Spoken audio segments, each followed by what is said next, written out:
Mình đã tạo những cái motion graphic và những cái animation như thế này bằng Claude mà không cần biết đến editing hoặc là code. Và phần khiến mình wow nhất là mình chỉ cần mất khoảng tầm 2 đến 3 phút để làm được những cái animation như thế này. Và ở video này mình sẽ chỉ cho mọi người chính xác cách làm nó như thế nào nhé. Xin chào mọi người, mình là Eli, năm cách làm AI. Vẫn trên hành trình giúp cho 100.000 người subscribe kênh của mình học được những cái tip về AI một cách miễn phí, thì ở video này mình sẽ chỉ cho mọi người cách chính xác sử dụng bộ ba Claude, Remotion và CapCut để có thể làm được những cái animation, những cái bộ file chỉnh màu LUT và cách để mọi người có thể tư duy và tạo những cái animation của riêng mình.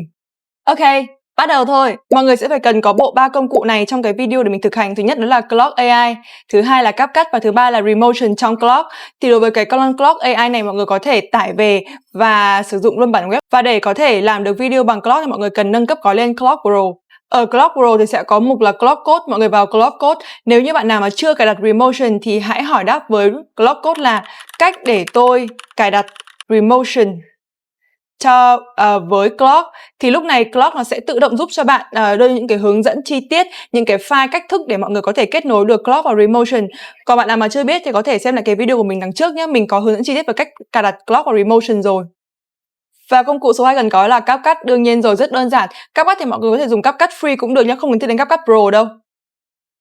Hãy đi trước một vài cái hiệu ứng đơn giản nhé. Mọi người có thể rất là quen thuộc với những cái hiệu ứng đếm số trên YouTube rồi. Thì cái cách để có thể làm được những cái file hiệu ứng đếm số rất là đơn giản. Mọi người vào Claude Code, gõ cho mình câu lệnh là tạo file SRT để thể hiện hiệu ứng đang đếm số từ 1 đến 100 hoặc 1 đến 1000.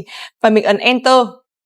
Thì lúc này Claude sẽ hỏi đáp với mọi người về những cái hiệu ứng đếm số này bao lâu, hoặc là những cái yêu cầu về những cái tính năng trong animation mà Claude cần confirm. Mọi người chỉ cần làm theo hướng của Claude thôi, và sau đó thì Claude sẽ tự động triển khai tất cả mọi thứ. Và những gì mọi người cần làm đó là ấn Enter để allow nó, hoặc là có thể làm một cái câu lệnh là bạn có thể làm tất cả những cái yêu cầu không cần thiết và tôi accept nữa, thì nó có thể tự động ra cho mọi người luôn.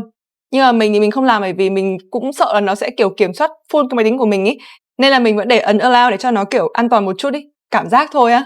Ok, và lúc này thì khi mà Claude đã tạo xong cái file rồi thì cái file đếm số đang nằm trong cái thư mục out của cái thư mục project của mình đang để đây là EliTest, mình đã kết nối Claude vào cái folder của mình rồi. Thì lúc này nhá, mình sẽ vào cái phần CapCut này, chọn vào phần phụ đề, chọn vào phần nhập tệp và mình nhập cái file SRT đuôi đấy vào. Khi mà nhập cái file đuôi SRT vào thì mọi người có thể thấy là đã có cái phần hiển thị phụ đề ở đây rồi. Những gì tiếp theo mình cần làm đó là điều chỉnh phông chữ, điều chỉnh hiệu ứng, điều chỉnh kích cỡ chữ, đưa nó vào các cái vị trí cần thiết và mình ấn Enter là xong. Để cho nó đếm nhanh hơn thì mọi người có thể là ghép nó thành một cái clip ghép và sẽ tăng tốc độ speed lên 3 hoặc là 4x. Thì lúc này mọi người sẽ có một cái phần hiệu ứng đếm số như mình đang show cho mình hiện tại. Còn cách để cho cái con số nằm sau cái đầu mình ý, thì đơn giản lắm, mình tách thành hai phần layer, và phần layer phía trên thì mình sẽ xóa nền đi và mình sẽ để cái phần đếm số ở giữa, thế là xong. Hiệu ứng số 2, hiệu ứng đơn lẻ một cái hình ảnh, một cái hình dạng gì đấy, thì mọi người nhìn thấy có một cái phần mình đang giơ tay lên số 1 ấy, thì mình sẽ cho một cái đồng coin nhảy lên ở đây nhá. Cách làm rất đơn giản thôi, mọi người vào phần Claude Code cũng như vậy, ghi một cái câu lệnh là tạo cho tôi hiệu ứng đồng tiền xuất hiện, nhảy lên, nhảy xuống và ngã ra.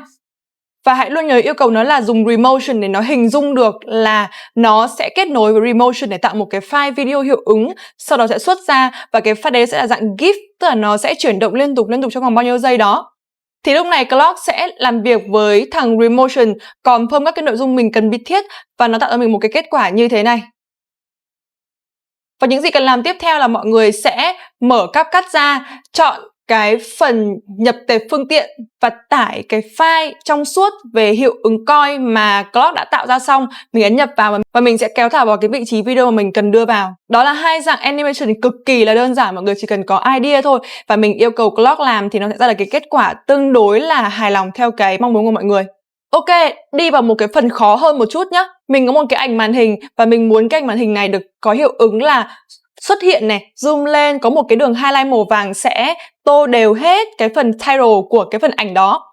Thì cũng rất đơn giản thôi, mình chỉ cần việc đưa cái hình ảnh đấy vào trong Claude và mình yêu cầu nó là tạo một cái hiệu ứng có cái hình ảnh này nó sẽ nhảy lên, tô màu như thế nào, ra làm sao, thì nó sẽ confirm với mình về cái ý tưởng của mình trước. Và một cái tip là mọi người luôn luôn để cái câu là hãy confirm ý tưởng của tôi trước khi làm để mình đảm bảo là thằng Claude nó sẽ tạo ra được một cái hiệu ứng đúng ý mình nhất.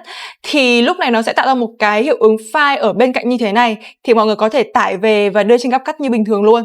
Còn nếu như mọi người muốn chỉnh sửa gì thì hãy cứ diễn đạt bằng lời, diễn đạt một cách dễ hiểu để nó có thể hình dung là mọi người đang cần gì và muốn sửa đổi như thế nào. Tăng độ khó lên một chút, mình sẽ đưa một cái đoạn bối cảnh, đoạn text vào và mình sẽ yêu cầu nó là dựa trên đoạn text mình đã gửi vào đấy, nó sẽ tự tạo một cái hiệu ứng bất kỳ để mình có thể thêm vào cái layer video của mình. Ở đây thì mình sẽ lấy cái tin là Microsoft sa thải hơn 4.800 người. Mình sẽ cáp màn hình cái phần tiêu đề title và cái phần meta phía đằng trên là Microsoft thông báo cắt giảm 4.800 vị trí, tương đương với 2,1% lực lao động. Và mình sẽ đưa cái phần hình ảnh này vào trong phần Clock Code và yêu cầu nó như sau. Với nội dung này, sử dụng Remotion tạo hiệu ứng chuyển động với các con số kèm các text tương ứng, thể hiện sự nghiêm trọng trong việc sa thải nhân sự. Hãy cho tôi ý tưởng trước và chúng ta sẽ cùng chốt ý tưởng của bạn làm nhé. Thì lúc này thằng Clock nó sẽ confirm với mình những cái phần nội dung ý tưởng này về mặt hiệu ứng con số, về mặt độ dài và vân vân và mây mây, thì nó sẽ tạo cho mình được một cái file kết quả như thế này. Và mọi người nhìn thấy nhá, đây nó như kiểu là một cái layer video, mọi người có thể thêm trực tiếp cái layer video này vào trong phần CapCut. Thì sau khi mà nó tạo xong thì mọi người sẽ yêu cầu nó xuất file trong suốt. Sau khi xong thì mình sẽ đưa cái hiệu ứng đó vào trong phần CapCut, cũng đơn giản lắm, lại vào phần tập phương tiện này, nhập cái phần file mà output mà thằng Clock vừa mới xuất ra, đưa lên trên cái video như thế này. Thì nó sẽ phù hợp với những cái dạng postcard, tức là mình sẽ nói vào cái phần hình ảnh text, nó sẽ hiển thị ngay trước mặt của mình luôn ấy, thì nó sẽ tạo được một cái độ giữ chân người dùng trong video nhiều hơn. Một ví dụ nữa là mình có yêu cầu Clock là mình đang hình dung trong đầu nhá, nó sẽ như kiểu là có một cái màn hình này, một cái box công nghệ ở giữa và nó sẽ có cái phần text chạy dần dần cái phần nội dung của mình viết ra. Thì mình có yêu cầu nó hai phần. Phần số 1 là mình sẽ yêu cầu nó tạo một cái phần video theme trước để mình confirm là cái video theme ấy như thế nào. Thì mình bảo nó là làm một cái ảnh kiểu nó mang tính công nghệ, tông màu cam, đen, xanh, dương, và ở giữa sẽ có một cái box có cái hình kiểu ánh sáng neon chạy viền cái box đấy. Thì sau khi mình yêu cầu xong thì nó sẽ mô tả lại cái nội dung mà nó cần xác nhận với mình, và mình sẽ confirm những cái output về mặt là video loop ngắn này, hoặc là độ dài này. Và cuối cùng thì nó đã tạo cho mình xong một cái box video kiểu như thế này. Ok chưa? Thì sau khi nó tạo được cái box video này xong thì mình sẽ yêu cầu tiếp theo là mình sẽ đưa cái phần text vào cái phần chính giữa box đấy theo kiểu dạng là đang gõ chữ. Thì mình có yêu cầu là bây giờ thêm hiệu ứng chữ gõ chạy trong box đó, thì chữ chạy sẽ là: các bác ơi, năn nỉ đó, subscribe kênh cho tôi đi, road to 100.000 follower. Ví dụ như là tiếng lòng của tôi đó.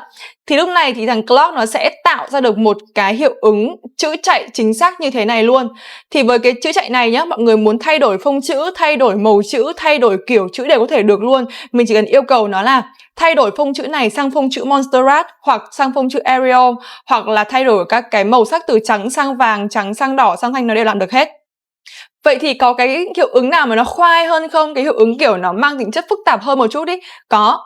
Mình muốn tạo một hiệu ứng bản đồ, mình đang tưởng tượng nhé, một cái bản đồ thì mỗi một quốc gia sẽ là một cái chấm đỏ, và những cái chấm đỏ này nó sẽ kéo một cái đường line đỏ hội tụ về Việt Nam. Và mình nhấn mạnh là hai quần đảo Hoàng Sa và Trường Sa và Việt Nam nó phải được hiển thị sáng rõ lên ngay khi mà tất cả những đường line đỏ này nó chọc vào nước Việt Nam. Đây là câu lệnh mình dùng này. Này Clock, sử dụng Remotion tạo hiệu ứng như sau. Bản chất sẽ là hình bản đồ thế giới, mỗi dòng line đỏ sẽ chạy từ các quốc gia đổ dồn về Việt Nam, hiển thị rõ hai quần đảo Hoàng Sa và Trường Sa của Việt Nam. Mảnh đất Việt Nam cùng hai quần đảo sẽ sáng lên ngay khi nhận các dòng line đỏ về. Thì khi mà mình yêu cầu cái câu lệnh như thế này, nó sẽ confirm với mình một vài thông tin. Thì sau khi mình đưa cái câu lệnh này, nó sẽ tự triển khai, tự xử lý vì nó đã hiểu cái idea của mình rồi. Và cái kết quả nó sẽ tạo ra cho mình được như thế này. Và những việc cần làm tiếp theo là gì? Lại tải lên CapCut, edit, chỉnh sửa theo ý của mình thôi. Thật ra để làm những cái hiệu ứng animation này bằng Clock đẹp không hề khó. Cái quan trọng là mọi người sẽ phải cần có cái trí tưởng tượng. Thì mọi người sẽ phải hình dung là cái animation hoặc là cái motion graphic nó sẽ chạy theo cái kiểu như thế nào. Và mình sẽ phải mô tả một cách thật dễ hiểu và chính xác những gì trong đầu mình nghĩ, để cho con Clock nó hình dung được và nó sẽ tạo được đúng ý của mình hơn. Có bác nào mà gặp vấn đề về mặt kiểu trình bày dễ hiểu ấy, thì hãy đưa nội dung đấy lên trên Clock, đưa ý tưởng ra, bảo nó wording về cái ý tưởng nội dung trước, và hãy thêm cái câu lệnh là hãy luôn confirm với tôi về cái idea để tạo cái motion graphic đó. Thì lúc này mọi người sẽ kiểu từng bước cùng Clock khai thác ra cái ý tưởng, và sẽ chắc chắn được một cách chính xác là mình và Clock cùng hiểu cùng nhau một cái output đầu ra. Và một cách làm số 2 nữa là nếu như mà mọi người có khiếu hội họa, hoặc là cũng không cần có khiếu hội họa lắm nhưng mà thuộc dạng kiểu là vẽ dễ hiểu ấy, thì hãy vẽ những cái ý tưởng của mọi người draft ra một cái tờ giấy nốt như thế này. Sau đó sẽ cáp màn hình cái tờ giấy này đưa lên trên thằng Clock và mô tả là mình muốn làm một cái hiệu ứng tương tự như cái hình vẽ như thế này, và mình sẽ mô tả idea bằng hình ảnh cho Clock nó hiểu được nhé. Clock thì nó cũng detect hình ảnh cũng tương đối là tốt, nhưng mà nếu mọi người vẽ xấu quá thì cũng không chắc nó hiểu được đâu. Nhưng mà thôi, cứ thử đi, biết đâu lại làm được thì làm sao. Ngoài ra thì Clock còn có thể tạo được những cái file LUT, kiểu như là những cái file chỉnh màu ấy, để có thể đưa lên trên CapCut, apply cái bảng màu sắc đấy vào. Bác nào mà làm CapCut đủ lâu ấy thì mọi người sẽ nhìn thấy một cái phần liên quan đến điều chỉnh. Ở cái phần LUT ấy thì nó sẽ có một cái button là nhập. Thì cái LUT này nó là cái file. Và lúc này thì mọi người sẽ yêu cầu là Clock tạo những cái mã màu theo mô tả của mình ra file lut.cube hoặc là file .cube thôi cũng được. Thì lúc này mình có thể tải được những cái file cube này vào để chuyển đổi màu như mọi người có thể nhìn thấy ở video của mình như thế này. Đây là cái phần hình ảnh gốc của nó nhé, và mình sẽ chuyển một cái màu kiểu nó dramatic hơn, hay là một cái màu thơ hơn, như là một cái màu liên quan đến rừng cây như thế này. Màu nó sẽ thơ hơn, hoặc là cái màu sắc về biển cả nó đang kiểu hơi nhợt nhạt thì mình sẽ biến nó sang thành đậm hơn một chút. Thì tất cả những cái này mình đều có thể làm được bằng Clock bằng cách như sau. Cách làm rất đơn giản, mọi người chỉ cần vào trong Clock, yêu cầu này, tạo cho tôi một file .cube chỉnh màu sắc kiểu ma mị, chuyện bí ẩn, thì nó sẽ không cần hỏi gì mọi người nhiều đâu. Nó sẽ tạo được một cái file cho mình như thế này luôn. Những gì cần làm tiếp theo là mình sẽ vào phần điều chỉnh, vào phần LUT, nhập cái file màu SRT mà mình vừa mới tạo lên. Và tiếp theo là mình sẽ chỉ cần kéo thả những cái file màu đó, ví dụ như là file màu green ở đây nhá. Nó đang là màu như thế này. Khi mà mình kéo màu nó sẽ sáng hơn một chút này. Hoặc là cái màu kiểu ma mị nó đang như thế này, mình sẽ kéo cái tông màu ma mị vào. Nó đang sáng như thế này, nó sẽ kiểu tối đen luôn như thế này. Ngoài ra thì mọi người cũng có thể đưa những cái file hình ảnh nó đang chứa cái mã màu hoặc là những cái kiểu vibe màu mọi người thích này, và đưa theo kèm cả cái ảnh gốc nữa để nó hình dung được là ảnh gốc như thế này, ảnh tôi mong muốn như thế này, thì hãy giúp tôi tạo một cái mã màu để convert từ ảnh gốc sang cái ảnh mới đi. Thì nó cũng có thể làm được ở mức độ tương đối, mình không nói nó làm quá là chính xác nhé, bởi vì mình test nó cũng không được chính xác lắm, nhưng mà nó cũng sẽ ở mức độ tương đối. Và những gì cần làm tiếp theo thì mọi người có thể vào cái phần điều chỉnh này để có thể chỉnh đổi những cái phần về màu sắc này, về tông màu này, về độ bão hòa này, về độ tương phản và vân vân và mây mây. Thì mọi người sẽ hỏi là thế sao không vào CapCut làm luôn đi, lại tự dưng bảo Clock tạo file màu làm cái gì?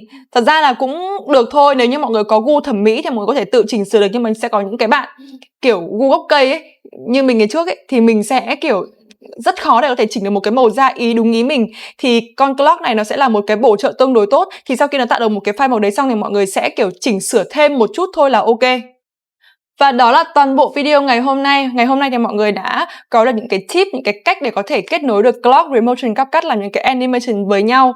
Và Clock và CapCut sẽ thay đổi toàn bộ cuộc chơi của edit. Mình không nói quá đâu, có thể những cái animation mình đang show ở video này nó sẽ không được quá đẹp, bởi vì cái trí tưởng tượng của mình nó chỉ đến thế thôi. Nhưng mà đối với những cái bác mà trí tưởng tượng cao và xa hơn ý, thì nó sẽ là một cú nổ bom cực kỳ lớn.